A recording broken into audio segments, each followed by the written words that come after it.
بسم اللہ الرحمن الرحیم۔ صرف 5 منٹ کا مدرسہ قرآن و حدیث کی روشنی میں 5 محرم الحرام۔ نمبر 1، اسلامی تاریخ۔ حضرت آدم علیہ السلام۔ حضرت آدم علیہ السلام وہ پہلے انسان ہیں جن سے دنیا میں بسنے والے انسانوں کی ابتدا ہوئی ہے۔ اللہ تعالیٰ نے ان کا خمیر تیار کرنے سے پہلے فرشتوں سے کہا، ان قریب میں مٹی سے ایک ایسی مخلوق پیدا کرنے والا ہوں جس سے زمین میں ہماری خلافت کا شرف حاصل ہوگا۔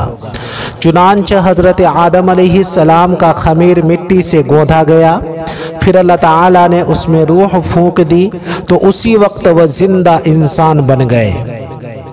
ان کے سامنے فرشتوں کو سجدہ کرنے کا حکم دیا تو تمام فرشتے اللہ تعالیٰ کے حکم کی اطاعت کرتے ہوئے سجدہ میں گر گئے، مگر شیطان نے اپنی بڑائی اور تکبر کی وجہ سے سجدہ سے انکار کر دیا اور کہنے لگا، میں اس سے بہتر ہوں، کیونکہ آپ نے مجھے آگ سے پیدا کیا اور آدم کو مٹی سے پیدا کیا ہے۔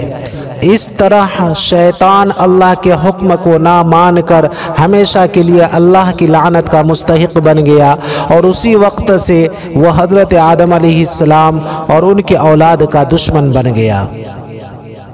نمبر 2، اللہ کی قدرت، زمین اور اس کی پیداوار۔ اللہ تعالیٰ نے اتنی بڑی زمین کو انسانوں کے بسنے کے لیے بنایا اور اس پر بھاری پہاڑوں کو کھڑا کر کے ہلنے سے محفوظ کر دیا، پھر اس پر پیڑ پودے، جاندار، مختلف قسم کے پھل پھول، سبزیاں اور کھانے کی چیزیں پیدا فرمائی۔ زمین پر گھر بنانے اور اس کو کھود کر پانی نکالنے کے لیے نرم بنا دیا۔ اللہ ہی نے اس زمین کو ہمارے چلنے پھرنے اور ضرورتوں کو پورا کرنے کے قابل بنایا۔ اس میں سے رنگ برنگے پھل پھول، مختلف قسم کی سبزیاں، میوے اور غلے اگائے۔ غرض یہ کہ زمین ایک ہے، لیکن اللہ تعالیٰ کی قدرت کا کرشمہ ہے کہ ایک ہی زمین سے انسانوں اور حیوانوں کی مختلف ضروریات کو پورا کیا۔ نمبر 3، ایک فرد کے بارے میں صبح کی نماز ادا کرنے پر حفاظت کا ذمہ۔ رسول اللہ صلی اللہ علیہ وسلم نے فرمایا، جس نے صبح یعنی فجر کی نماز ادا کی وہ اللہ کی حفاظت میں ہے۔ مسلم شریف۔ نمبر 4، ایک سنت کے بارے میں پورے سر کا مسح کرنا۔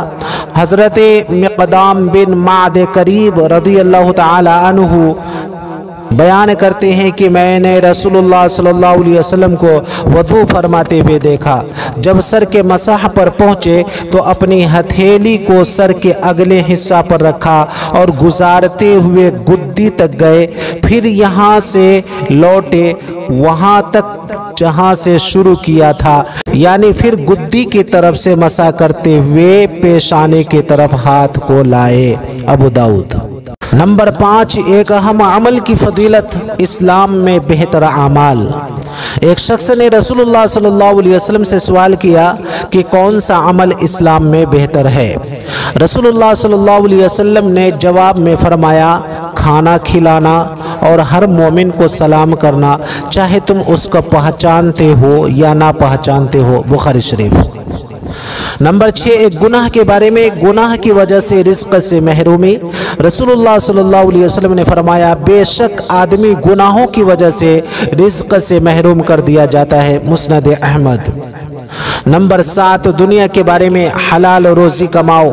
رسول اللہ صلی اللہ علیہ وسلم نے فرمایا، روزی کو دور نہ سمجھو، کیونکہ کوئی آدمی اس وقت تک نہیں مر سکتا جب تک کہ جو روزی اس کے مقدر میں لکھ دی گئی ہے وہ اس کو نہ مل جائے، لہذا روزی حاصل کرنے میں بہتر طریقہ اختیار کرو، حلال روزی کماؤ اور حرام کو چھوڑ دو۔ مستدرک۔ نمبر 8، آخرت کے بارے میں، جہنم میں ہمیشہ کا عذاب۔